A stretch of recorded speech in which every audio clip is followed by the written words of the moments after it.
Buen día, vamos a revisar los conceptos básicos de la resonancia magnética. En primer lugar, saber estos dos conceptos fundamentales. Una de las definiciones de resonancia, y además de manera sencilla, es que es el intercambio de energía a frecuencias específicas.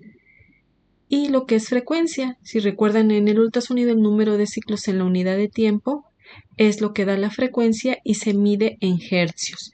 ¿Qué quiere decir? Que este intercambio de energía que se da en la resonancia magnética se da entre el equipo de resonancia magnética y el paciente. ¿Cómo?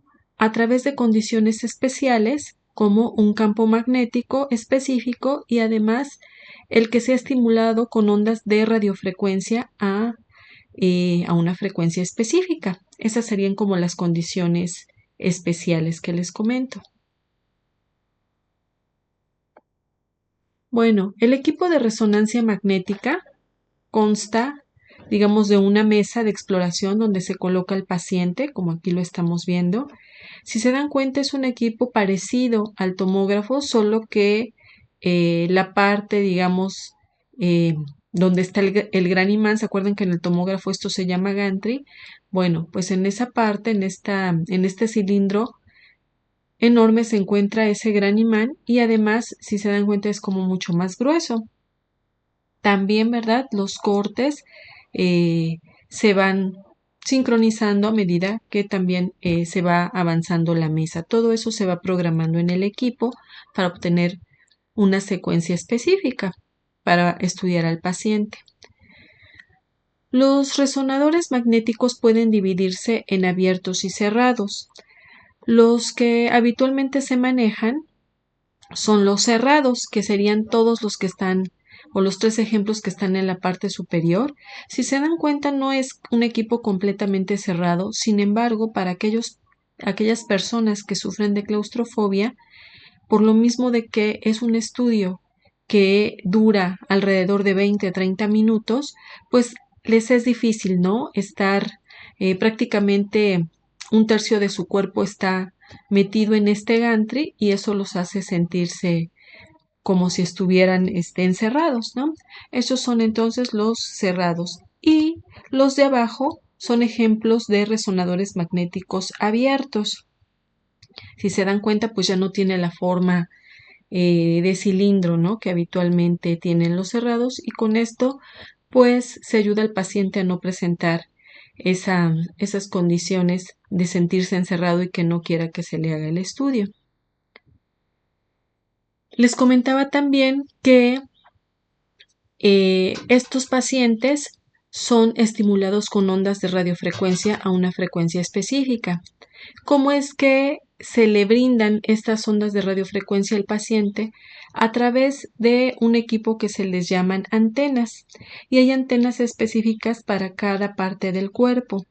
Aquí como ejemplos tenemos la antena temporomandibular, una antena de columna, antena de cuello, antena neurovascular, una antena de hombro, una antena de rodilla de 8 canales, la antena de tórax y abdomen, la antena para mama y la antena de muñeca. Entonces, como veremos más adelante, a través de estos aditamentos o antenas se le proporcionan al paciente estas ondas de radiofrecuencia. Otra cosa importante que hay que recordar es que la infraestructura de este tipo de departamentos o de salas de resonancia magnética es especial. Ya que estamos hablando aquí de ondas de radiofrecuencia, recordemos que en el espectro de ondas electromagnéticas tenemos ese tipo de ondas. Obviamente tienen una longitud de onda mucho mayor que la de los rayos X, pero esto es importante saberlo porque precisamente como la formación de esta imagen tiene que ver con esta captación de estas ondas de radiofrecuencia y de ningún otro tipo de energía, les comentaba que necesita una infraestructura especial porque de una manera muy burda, imaginemos que tenemos un cuarto, ¿verdad? Con esas 4 paredes y un techo, bueno, pues debe de estar protegido por algo que se llama caja de Faraday, como si fuera una reja ¿sí? De metal, que eso impide que otro tipo de energía proveniente de, ya dijimos, de las microondas, de las ondas de radio, de las ondas de telefonía, todo eso, influyan o puedan alterar la imagen que se forme por resonancia magnética. Entonces, de alguna manera, esta caja de Faraday que está incrustada en las paredes, pues hace que no interfieran otro tipo de energía en el estudio. Y dice aquí cuáles son los pasos para obtener un estudio de resonancia magnética. Hagan de cuenta, yo se los puse así como una pequeña receta, ¿verdad? Pero vamos a ir viendo paso a paso. En primer lugar, dice, se coloca al paciente dentro del imán o el aparato de resonancia magnética. 2. Se le envía una onda de radiofrecuencia. 3. Se interrumpe esa onda de radio. 4. El paciente emite una señal, es decir, emite también ondas de radiofrecuencia, un tipo de energía que es recibida otra vez por estos aditamentos, ¿verdad? O antenas. Y esta energía que es captada se utiliza para reconstruir la imagen. Y digo, esto es una manera muy sencilla, pero me gustaría que vean, en primer lugar, un pequeño esquema.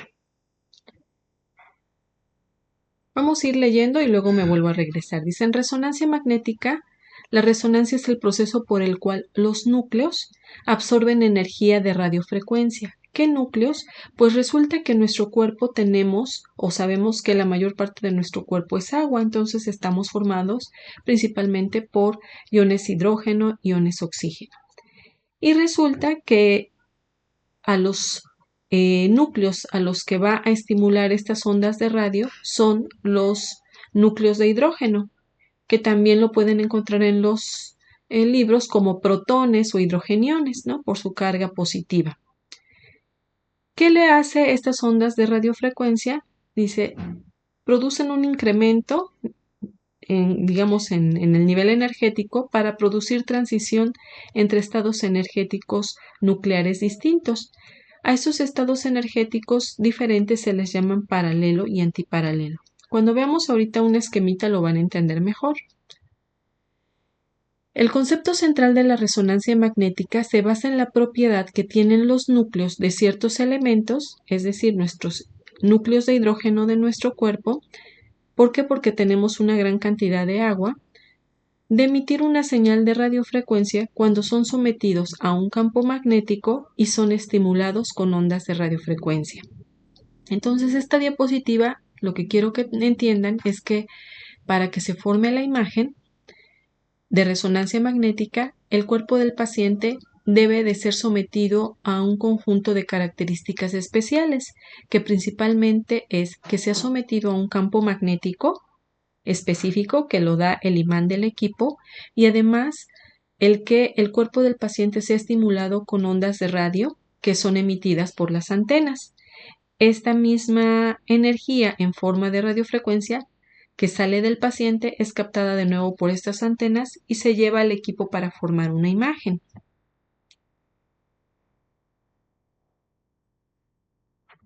Recordemos que las ondas de radio o la radiofrecuencia pertenecen al grupo de ondas electromagnéticas. Sin embargo, su longitud de onda es mayor, ¿verdad? Se dice que es entre 10 y 10 a la 4 y tiene una frecuencia entre 10 a la 4 y 10 a la 9 hercios. El principal efecto de los campos de radiofrecuencia en el cuerpo es el calentamiento de la superficie, lo que constituye uno de los límites de seguridad. Entonces, digamos, dentro de las características, a lo mejor alguno de ustedes sabe, pero hay pacientes, ¿verdad?, que no se les puede realizar una resonancia magnética, por ejemplo, pacientes que tengan marcapasos, pacientes que tengan algún material ferromagnético. ¿Por qué? Porque puede ser atraído por este imán y también por el hecho de que puede ser sobrecalentado. Entonces debemos tener mucho cuidado. Actualmente la verdad es que hay muchas aleaciones, ¿verdad?, de las que están hechas las prótesis que ya no constituyen un impedimento para que al paciente se le puedan realizar este tipo de estudios o de resonancia magnética. Principalmente habría que tener cuidado siempre pues con aquellas personas de edad avanzada que pues no sabemos en sí de qué material sean sus prótesis, ¿no? Entonces, siempre es necesario investigar ciertos datos en estos pacientes para ver o tratar de investigar qué características cuenta su prótesis y si se puede o no realizar el estudio. La resonancia magnética se basa en la propiedad que poseen los núcleos de hidrógeno de absorber energía electromagnética. ¿Qué energía? Las ondas de radiofrecuencia, cuando están sometidos a un campo magnético intenso. Eso va a aparecer en el siguiente esquema, el campo magnético como una B y una O. Estos núcleos, una vez conducidos a un nivel energético mayor, tienden a relajarse hacia su condición energética basal, intercambiando gran parte de esa energía absorbida con las moléculas y los núcleos vecinos, y solo una pequeña fracción de esta energía escapa del sistema, constituyendo la señal de resonancia magnética. Quiero que pongan atención en este esquemita, que yo creo que les va a ayudar mucho a entender lo que está pasando para la formación de la imagen. Bueno, entonces vemos este esquema, les comentaba, en donde imaginemos que esto es lo que está pasando con cada uno de los núcleos de hidrógeno del agua que tenemos en el cuerpo. Y entonces estos núcleos de hidrógeno, aquí los tenemos en esta primera parte del esquema, y la característica de cada uno de estos núcleos es que tienen una dirección. Miren, tiene un vector, el cual se dirige a diferente dirección. O sea, tienen una dirección, pero si se dan cuenta también dentro de ese vector, aquí está simbolizando como que tiene una propiedad que se le llama de spin.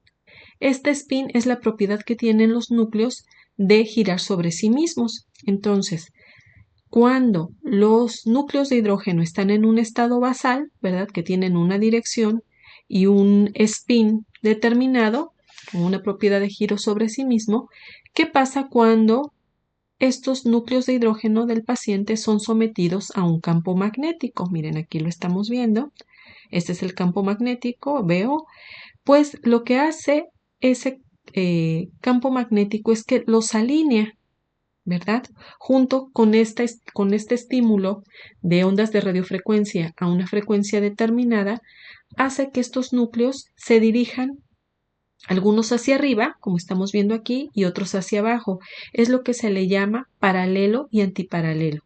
Es decir, estas condiciones especiales de someter los núcleos de hidrógeno a un campo magnético y que sean estimulados con ondas de radiofrecuencia los lleva a un nivel energético diferente, que los alinea o los forza hacia paralelo y hacia antiparalelo, hacia arriba y hacia abajo.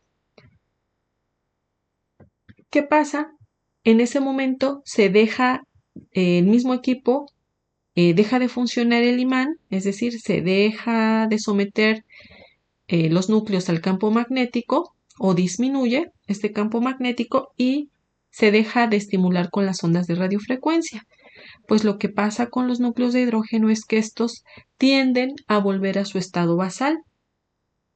Y entonces, miren ya cómo pierden ese nivel energético de paralelo y antiparalelo, tratan, ¿verdad?, de ubicarse en su posición original, y en ese momento es cuando estos núcleos empiezan a desprender también energía.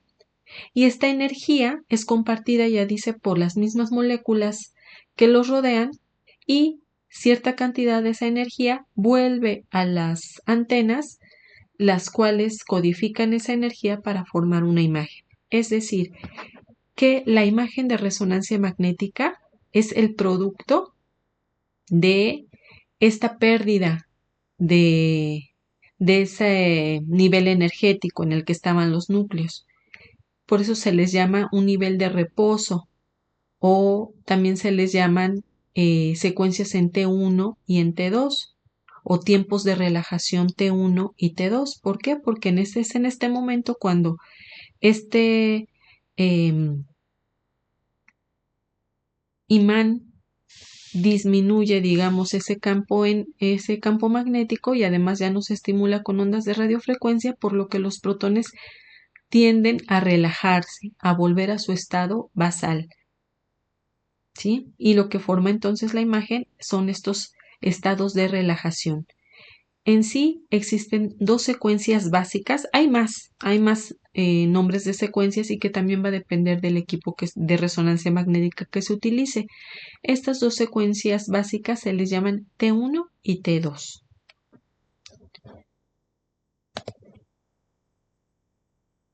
Me voy a regresar tantito para que volvamos a leer estas diapositivas que si nosotros entendimos lo que está pasando en el esquema, pues vamos a comprender mejor. Dice, la resonancia magnética se basa en la propiedad que poseen los núcleos de hidrógeno de absorber energía electromagnética cuando están sometidos a un campo magnético intenso.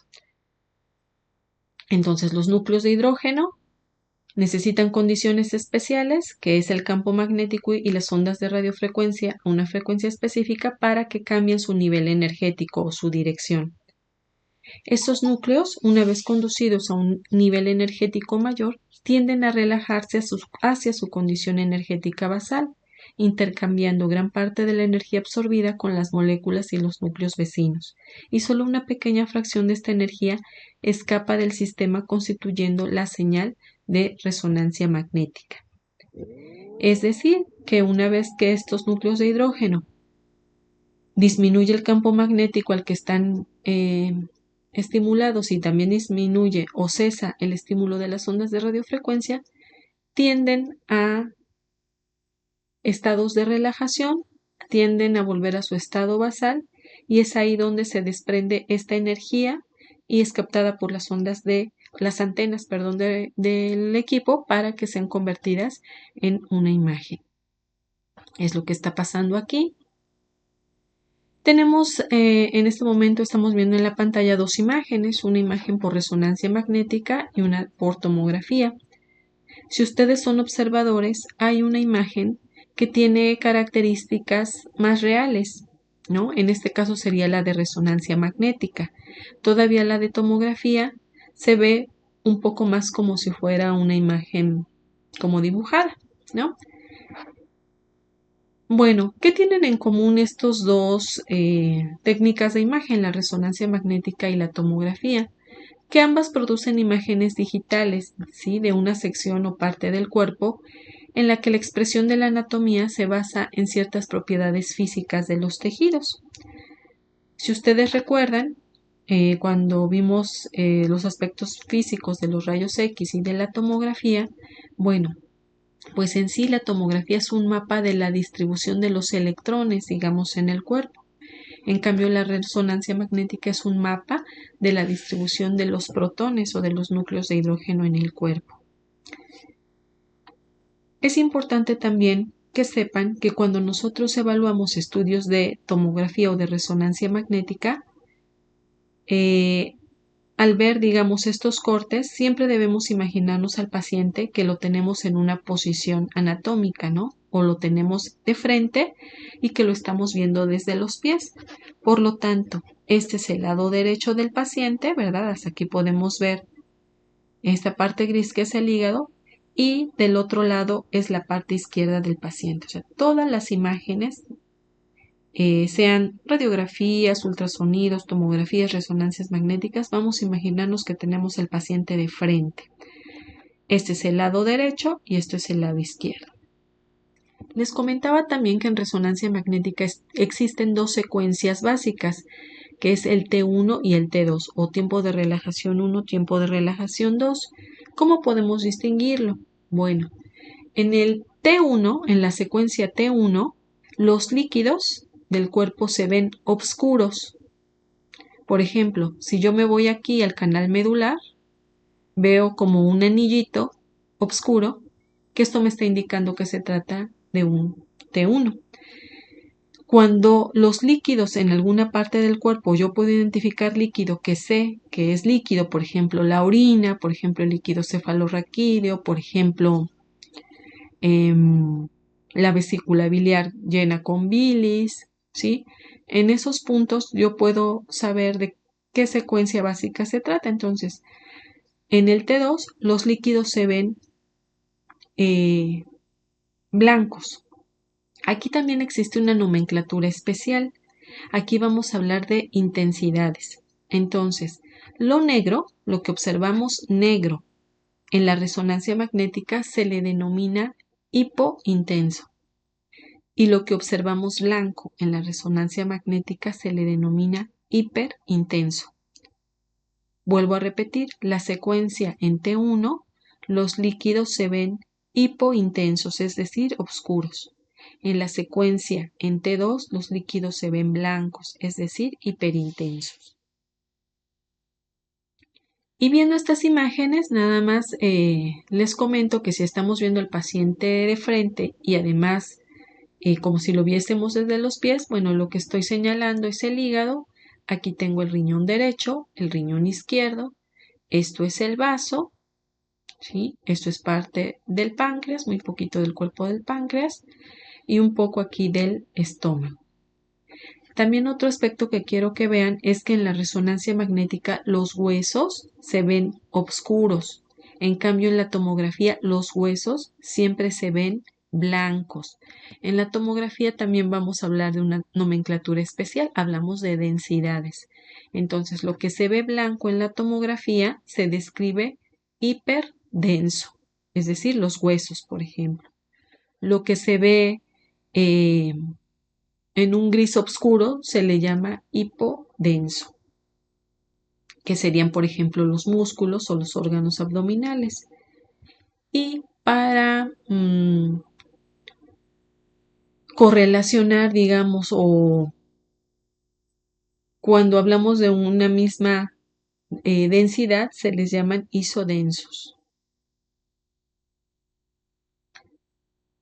Algunas características o algunas diferencias de la resonancia magnética y la tomografía son las siguientes. Por ejemplo, en un estudio de resonancia magnética, la imagen de resonancia magnética representa un mapa de la densidad de protones y por ende un mapa de la distribución del agua en nuestro cuerpo, es decir, que aquellas enfermedades, digamos, que conlleven más acúmulo de líquido, son las que tienen mayor representación, digamos, en la imagen de resonancia magnética.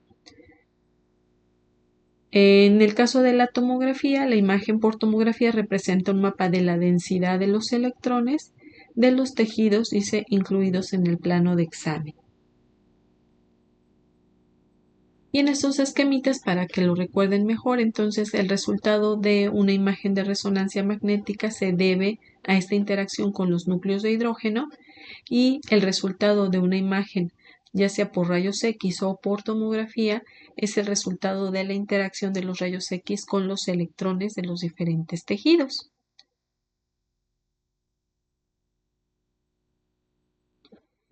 Otras diferencias. En la resonancia magnética, la imagen es la síntesis de al menos 3 parámetros tisulares, es decir, la imagen depende de la densidad de los protones, depende del tiempo de relajación T1 y del tiempo de relajación T2. En cambio, en la tomografía, la imagen resultante solo depende de un factor físico responsable de ese contraste, que es el coeficiente de atenuación del haz de rayos X. Es decir, que a medida que los rayos X van interactuando con los diferentes tejidos, se van quedando en ellos de acuerdo a su densidad, de manera que los huesos son los que van a absorber mayor cantidad de rayos X. Y decíamos que, por ejemplo, los órganos o los pulmones absorben menor cantidad de rayos X. Y eso tiene que ver con la formación de la imagen. Algunos términos nada más para recordar en la resonancia magnética. Les comentaba en un principio que los núcleos de hidrógeno tienen una dirección o tienen un vector el cual tiene una dirección, pero además tienen la propiedad de estar girando sobre sí mismo. A eso se le llama spin. Dice, un spin es el momento magnético intrínseco, es la propiedad de las partículas en giro sobre sí mismas, que determina un momento angular magnético. El spin de un electrón o un protón es de 1/2. Aquí lo único que quiero que recuerden es que el spin es la característica que tiene ese vector de girar sobre sí mismo. y es un momento magnético. Aquí estamos viendo un esquema de un núcleo de hidrógeno. Dice que en condiciones normales gira en spin produciendo un momento magnético. Entonces, si se dan cuenta, para que se forme la imagen sigue siendo un intercambio de energía, ¿no? Para que se pueda formar la imagen. En este caso, la energía de la relajación que sufren los núcleos de hidrógeno tras ser estimulados o puestos en un campo magnético y ondas de radiofrecuencia específicas. ¿Cuáles son las ventajas de la resonancia magnética? Uno es que es un método de examen que carece de los riesgos, dice que entrañan las radiaciones ionizantes y los medios de contraste yodados. Sí, aquí sabemos que las ondas de radiofrecuencia no es radiación ionizante, ¿sí? A diferencia de los rayos X que sí lo son. Y además aquí se utiliza otro tipo de medio de contraste. El medio de contraste en la resonancia magnética se le llama gadolinio. Y dice que pues no causa, digamos, algunos efectos adversos que puede ser con los medios de contraste yodados utilizados en rayos X o en tomografía. Otra ventaja es que es una técnica con una excelente resolución. Se habla de que es 500% mayor que la de la tomografía. Aquí también algo diferente a la tomografía es que cada, ¿cómo se le llama esto?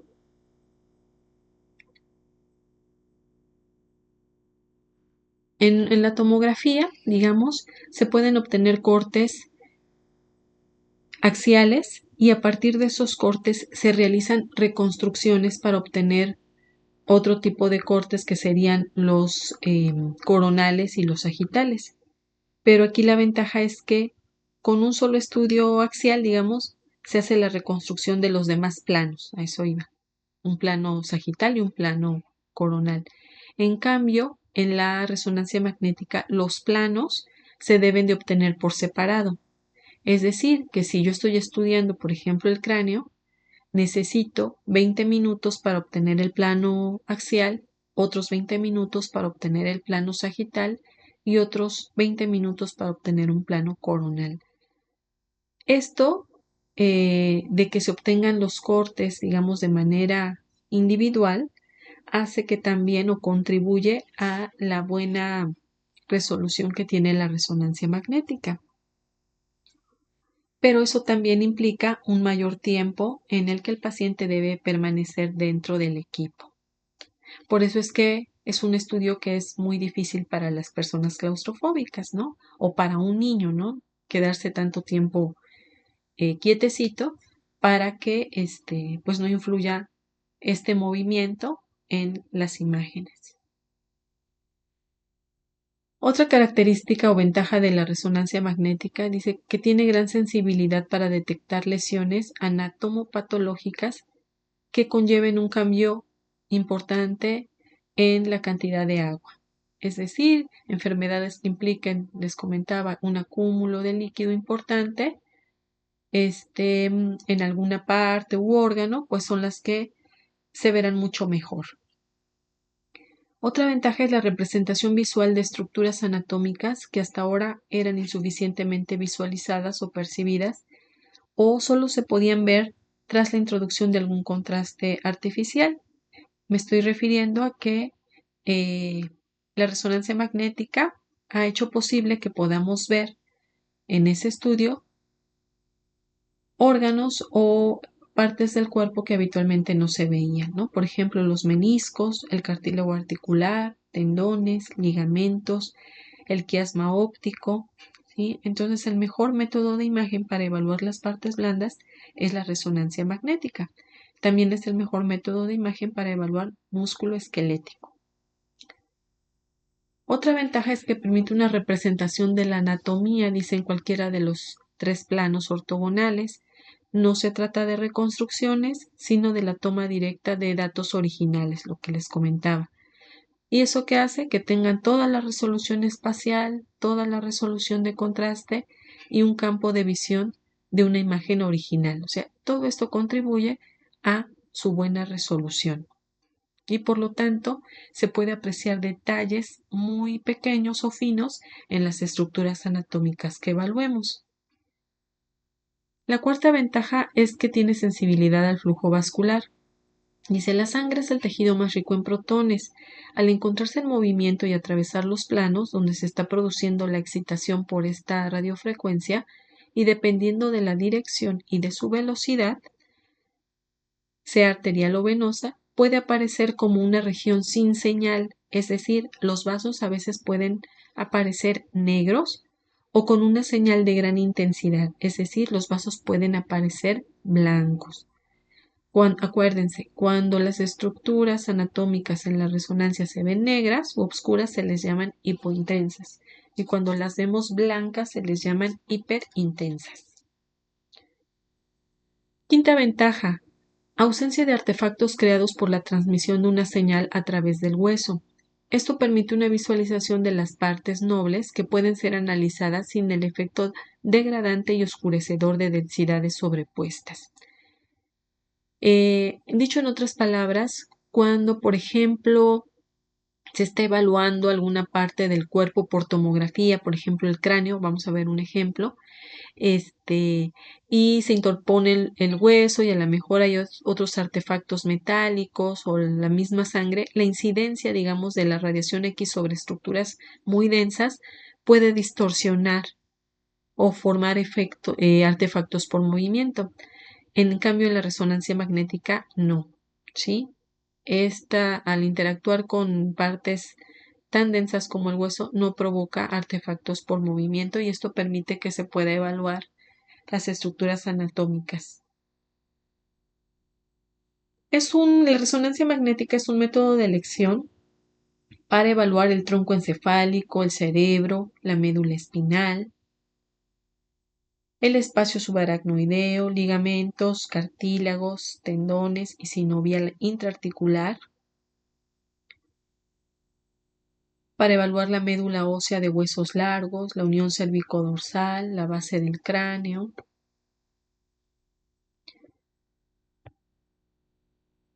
¿Cuáles serían entonces las desventajas, verdad? No todo es bonito en la resonancia. ¿Cuáles son las desventajas? Bueno, dice, en la resonancia magnética, las lesiones con muy diferentes mecanismos fisiopatológicos o de etiología diferente aparecen con la misma expresividad.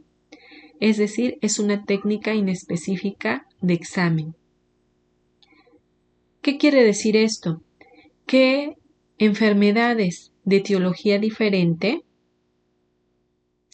pueden aparecer como en una misma imagen, ¿sí? O una imagen muy similar. Entonces, esto hace que sea una técnica pues inespecífica, es decir, una misma imagen pueden ser varias enfermedades o se puede expresar en varias enfermedades. ¿Qué se requiere para esto? Pues experiencia, muchachos, experiencia en el área de resonancia magnética, en estar pegados ahí, en tomar en cuenta, como siempre, los antecedentes del paciente y más que nada, pues el tiempo, ¿no? Que lleve uno pegado al equipo para reconocer también estas diferencias que pueden ser muy sutiles y también de acuerdo al cuadro clínico del paciente. Otra desventaja, la mayoría de las lesiones aparecen hipointensas en T1 e hiperintensas en T2, con independencia, dice, de su naturaleza. Es una técnica de resultados estereotipados. Volvemos a lo mismo. Una misma imagen puede aparecer en diferentes patologías con diferente etiología. ¿Qué otra desventaja? Este tipo de estudio, dice, no es adecuado en aquellos pacientes que están sujetos a equipos electromecánicos de soporte vital, es decir, respiradores artificiales y otros. ¿Por qué? Porque el artefacto de movimiento, es decir, el movimiento que también hacen estos respiradores, eso sí puede alterar la imagen, ¿sí? Aparecen artefactos por imagen. Un artefacto es aquello que no existe en la imagen, pero que se hizo presente. Entonces, si el paciente incluso cuando le toman el estudio de resonancia magnética y el paciente coopera, incluso hasta se le pone música. ¿Para qué? Para que se pueda calmar y se pueda sincronizar su respiración con el mismo equipo y tengamos los menos o no haya artefactos a la hora de obtener la imagen. ¿Qué otra cosa lo hace una desventaja en aquellos pacientes con respiradores? Recuerden que el equipo de resonancia magnética tiene un gran imán, entonces hay que tener mucho cuidado con el equipo que entra al resonador. ¿Por qué? Porque si es un equipo ferromagnético, va a ser jalado por el gran imán. Entonces, el equipo que entra al resonador magnético es un equipo especial que no es ferromagnético. Entonces, a veces estos respiradores tienen que ser especiales. Todo el equipo que entra ahí no debe de ser ferromagnético, de lo contrario, sería jalado por el imán. Dice, el funcionamiento de estos equipos se puede afectar también por la acción del flujo magnético o bien pueden producir artefactos en la imagen. ¿Sí? El paciente debe de entrar al estudio sin aretes, sin cadenas, eh, dejando también sus tarjetas bancarias afuera, porque si no, pues ya no funcionan, ¿no? Por el mismo efecto del magnético. ¿Quiénes más no pueden entrar a un equipo de resonancia magnética? Pacientes con marcapasos, pacientes con cuerpos extraños de metal, por ejemplo, esquirlas, clips o grapas quirúrgicas o prótesis. ¿Por qué? Pues porque pueden ser removidas o pueden ser modificadas en su situación. El estudio se debe posponer hasta determinar si esos metales son ferromagnéticos. Aquí tenemos un ejemplo. Esto es un estudio, miren, es un corte axial de tomografía computarizada a nivel de cráneo. ¿Cómo lo sabemos? Porque miren los huesos del cráneo se ven blancos, se ven hiperdensos. Pero más que nada les quería enseñar lo que se le llama artefacto en rayo de sol en tomografía. Lo que les comentaba, se ve que hay un cuerpo extraño en el lado izquierdo del paciente, ¿verdad? En la parte izquierda del cerebro del paciente, que está causando o que hizo que pues hubiese aquí fractura del hueso y entonces esa forma de incidencia de la radiación X hace este artefacto o produce estos rayos, miren, como que se dirigen hacia todo el parénquima cerebral y que nos puede dar interferencia con la imagen. Eso se le llama artefacto en rayo de sol que aparece en la tomografía. En la resonancia magnética este artefacto no aparece. Otros artefactos, pues también tenemos o que pueden producir artefacto, o también para no confundir y que no entren al equipo de resonancia magnética, acuérdense, material de osteosíntesis que sea ferromagnético, es decir, lo que une hueso con hueso o el material o sutura metálica que une con hueso, pues hay que investigar primero de qué tipo de material se trata, porque puede ser jalado o sobrecalentado por el equipo, y también aquellos que no pueden entrar al resonador son pacientes con marcapasos.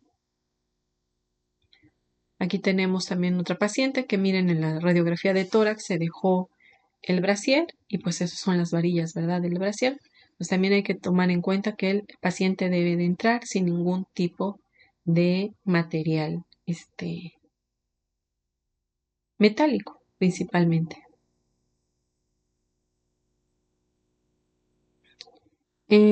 Otra desventaja es que en la tomografía la adquisición de los datos requiere de segundos, 2 segundos, ¿no? Y en 2 segundos se produce una sola imagen. En la resonancia magnética dice arroja un número de imágenes en la unidad de tiempo mucho mayor que la tomografía, empleando tiempos de adquisición largos. Es decir, un estudio de resonancia magnética pues requiere entre 4 y 20 minutos para obtenerse. Cualquier movimiento durante este tiempo tiene mayor repercusión en el desarrollo del estudio, es decir, la resonancia magnética requiere de la cooperación del paciente.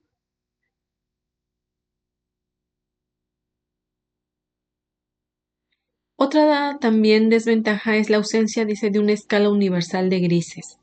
El contraste en la resonancia magnética depende en parte del operador, pues está relacionada con la secuencia que elija para el estudio y los parámetros de tiempo, de duración de la secuencia, tiempo en que se corrige o se mide la señal con que se diseña tal secuencia. Entonces hay diferentes, con esto quiero decirles que hay diferentes secuencias que se pueden utilizar dependiendo del diagnóstico de envío del paciente. Las secuencias básicas son T1, T2, pero hay otras secuencias que se le llama de supresión grasa, o fiesta, o fast. Eso depende del equipo. Y les digo, vuelvo a comentarles que para evaluar o hacer un diagnóstico por resonancia magnética se requiere de experiencia, de estar familiarizado con el equipo, de ver y ver imágenes como en todo y de hacer la correlación clínica con el paciente. Bueno, hasta aquí los conceptos básicos de resonancia magnética.